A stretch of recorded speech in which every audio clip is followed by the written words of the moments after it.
Hi guys, it's Tamara. Thank you so much for coming back to my channel. Welcome back. Today we're going to be talking about the topic of forgiveness, and all this week, to start off the first week of November, we're going to be talking about forgiveness. I had some really awesome comments sent to me via email on my website and also on YouTube here from a couple of subscribers who I like to call my friends, right? Because you guys are so awesome, and I think we've built a community of validation and freedom. So you guys are really my friends, more so than just subscribers, that's for sure.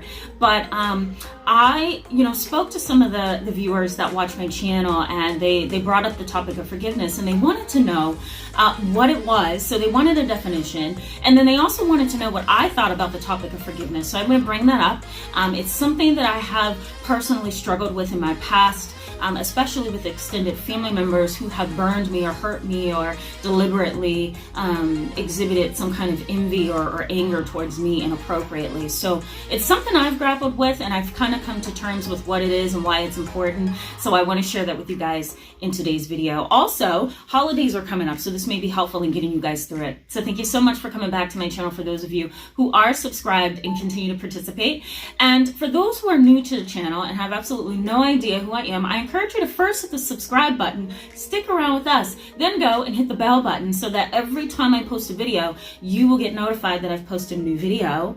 And then you can go ahead and visit my website and learn a little bit more about me. The benefits for you in today's video is that we're going to talk about forgiveness, and I'm going to give you 5 things that it's not and 5 things that it is. So let's just go ahead and jump in. All right. So let me give you a definition. This definition is pretty awesome. It's from the Greater Good magazine, and the Greater Good magazine is from the Greater Good Science Center at University of Berkeley. And so I like this definition, so I'm going to read it to you. All right. So the definition of forgiveness is a conscious and deliberate decision to release feelings of resentment or vengeance toward a person or group, okay, who has harmed you, regardless of whether they actually deserve it. So let me do that one more time. So forgiveness is a conscious and deliberate decision, right? You're being intentional about it. It's a deliberate decision to release feelings of resentment or vengeance. So you are intentionally releasing any negative feelings that you may have, any feelings of malice, resentment, callousness, envy, deliberate use of anger, instrumental triangulation, right? Anything that you may have on the inside that you are holding, you're releasing that toward a person or a group who has harmed you, regardless of whether they actually deserve it. So forgiveness is basically the process of releasing all of those negative feelings toward the other person, despite whether they deserve your forgiveness or not. And I think that's one of the hardest things for my clients, especially the ones who have trauma histories, that they have had to kind of ponder and process and put into action. Usually when we begin to forgive, we kind of see forgiveness as a way to let the person off the hook. And, thankfully that's not what it is, because forgiveness is basically the act of deliberately saying to yourself that I'm going to release these feelings that keeps me held hostage, that keeps me feeling like a prisoner to my emotions, that keeps me holding on in hopes that they're going to apologize to me or, show forth some kind of grace and empathy. And that other person may not do that, especially if it's a narcissist or sociopath, right? Or somebody with borderline personality disorder that's severe and untreated, right? You're not going to get what you're looking for. And so what do? Do you continue to kind of hold those emotions that keep you bound and stuck? Are you going to continue to hold on to the trauma, or are you going to release it so that you can have some freedom and some separation from that person who has victimized you? I think years ago, I was 18, 19, and I had to release feelings of resentment towards family members that hurt me, that backstabbed me, and didn't seem to have my best interest at heart. No matter how positive I was, being in my life, no matter how good of a kid I was, it didn't matter to my extended family. There's been some cultural tension. There's been some political tension. There's been some familial tension. There's been some, well, you may be half and half in culture, but you're really this, or there's been some, you're not better than me just because you're this, that, and that, right? So there's been that kind of stuff in my extended family, and it really pushed me away. And so I realized when I turned 18, 19 that I needed to put up some boundaries with my extended family. And I ended up doing that, and I was still holding on, though, to the pain of being backstabbed and the pain of being envied and the pain of being hurt and seeing my mom be hurt within the family. And so I really wasn't ready to forgive. When I got to college, I realized that I wasn't going to be free. I wasn't going to be able to help my own clients one day, and I wasn't going to be able to get through college if I continued to hold on to malice and resentment and feelings of anger. And so it really took some maturity. It really took some exploration into myself and some self-awareness to say, you know what, I'm going to forgive you. And I'm not going to forgive you where I have to be around you. I'm not going to forgive you where I'm going to forget what you've done to me. But I am going to forgive you so I can move on, so I can grow. Okay, so let me just give you some things that forgiveness is not. Okay. All right. So forgiveness, number one, is not forgetting what the person did to you. When you forgive somebody, you're actually forgiving them for yourself. You're not forgiving them because you want to let the other person off the hook. It may feel that way. It may look that way. But the whole beautiful part of forgiveness is that you're actually forgiving so that you can be free. You're forgiving so that you can be released into healing and well-roundedness and wellness, right? You're not forgiving them because you want to let them off the hook. Okay, I firmly believe that all things happen for a reason, and I also believe that if you do harm, you're going to get harm.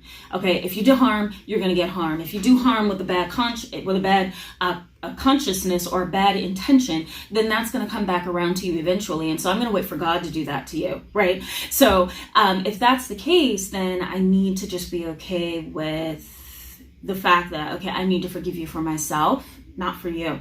So forgiveness, one more time, is not letting the person off the hook, okay? The next is that, you're not forgetting what happened to you just because you're forgiving. Forgiveness, once again, is to let yourself grow, heal, change, and mature, okay? You're not forgetting what the person has done to you, and you're not letting them off the hook. It's for you. Forgiveness is not being weak. I had a client come into my office maybe 2 years ago. He was a male client, and his father had molested him for 15 years. It started at the age of 9.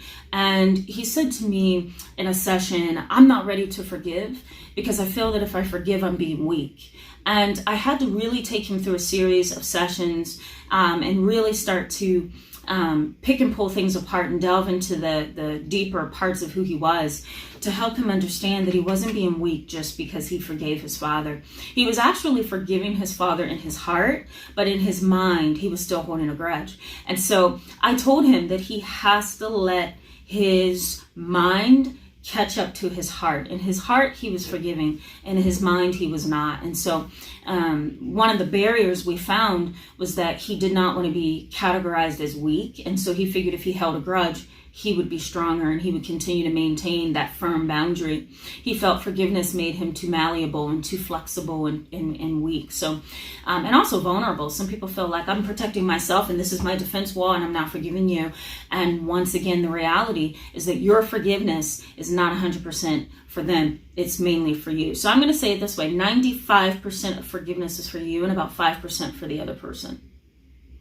That's something to think about. All right. The next one is forgiveness is not having boundaries. Some people feel that if they forgive you, they don't have boundaries. And again, they don't have that firm defense up. And that is not true. Okay. Forgiveness is boundaries, if you ask me, because what you're doing is you're saying, okay, I'm drawing this line between me and you. I'm holding on to my values and I'm making sure that I maintain who I am as an individual. I'm maintaining my values. I'm maintaining my ethics. I'm maintaining my maturity by forgiving you. But that doesn't mean that I'm letting you off the hook, all right? The next one is becoming a victim. Some people believe that forgiveness makes them feel like the victim. And honestly, to me, forgiveness is a position of power because what you're saying is I'm not going to hold on to the hurt that has broken me down. I'm not going to hold on to the hurt that has resulted in my depression and my anxiety and my trauma. So when you release those feelings of resentment and tension towards the other person, you're actually saying, I am coming out of the position position of a victim into the position of a victor. Okay, because what you're saying is, I have the power to change my future. I have the power to change my footsteps, and I'm not going to allow you to victimize me with my resentment, my anger, my hurt. So actually, forgiveness is not planting your feet in victimhood. It's actually causing you to move into becoming a victor. Okay, so what is forgiveness? Well, let me point that out. I'm going to give you 5 things. Number 1, forgiveness is healing yourself. Healing yourself. You're actually allowing yourself to release those negative emotions so that you can make room for change and for growth and post-traumatic growth. I'm going to post a video up here that I did a couple months ago, maybe last year, on post-traumatic growth. So forgiveness is allowing yourself to experience that. Next, forgiveness is allowing yourself some closure. When you forgive, you're shutting or slamming the door on what hurt you, and you're moving forward into your future. And again, that person may not deserve that forgiveness, and that's fine. And you don't have to force yourself to forgive them. What you're actually doing is saying, I need to move into my future. And so when I forgive you, I'm getting closure, not only for myself, but also for what you've done to me. I'm closing the door in that chapter, and I'm moving forward. And that goes into my next one, which forgiveness is moving forward. You're not going to keep spinning your wheels in the same place round and round and round like you're stuck in mud or quicksand. You're going to move on. And moving on means not taking into my future the poison that you have injected into me. Okay, so once again, forgiveness is saying, I'm not going to continue to hold the poison that you have injected into me with hurting me and making me feel unloved and uncared for. So you're moving forward. The next, forgiveness really helps you manage the central nervous system, or the sympathetic nervous system, and it pushes you into the parasympathetic nervous system. I'm going to put a video up here where I talk about that, so that you can go back and check on that. But the sympathetic nervous system is connected to the central nervous system, which is the brain and the spinal cord. And in the sympathetic nervous system, you have your fight or flight response. And if you're a longtime viewer of mine, which most of you are, you'll know that I talk a lot about the brake system and the gas pedal. The gas pedal is the sympathetic nervous system, and the brake system is the parasympathetic nervous system. The gas pedal system basically is increased heart rate, anxiety, heart palpitations, dizziness, vomiting, fear, right? Sweating, excessive worry, all of that. It's fight or flight. And when your body has been through trauma, the fight or flight system kicks on when it really doesn't need to. And so, unfortunately, you get stuck in that pattern. When you forgive, you push yourself out of that, right? You're getting into the parasympathetic nervous system, which is the brake, right? You're pumping the brakes when you forgive, and you're saying, I need my life to slow down. I need my heart rate to go down. I need my body to be under control. And so that's what you're exercising. When you forgive, you're moving yourself into the parasympathetic nervous system, brake system. And last but not least, you're making room for growth. When you forgive, you get rid of all the poison that has gotten in your way of growing, and you're able to step in to your future in a brand new mindset. All right, so thank you so much for being with me today, guys. I encourage you to give this a thumbs up if it was helpful to you, and go ahead and share it with somebody who may benefit from this. I'm going to be doing a video on Wednesday about this topic because I have an awesome viewer, and I want to read his or her comment because I think it makes a lot of sense for this topic. So we're going to continue to talk about this. I encourage you to post any questions or comments in the comment section below. Let's keep this conversation going, guys. All right, I'll see you soon. Bye.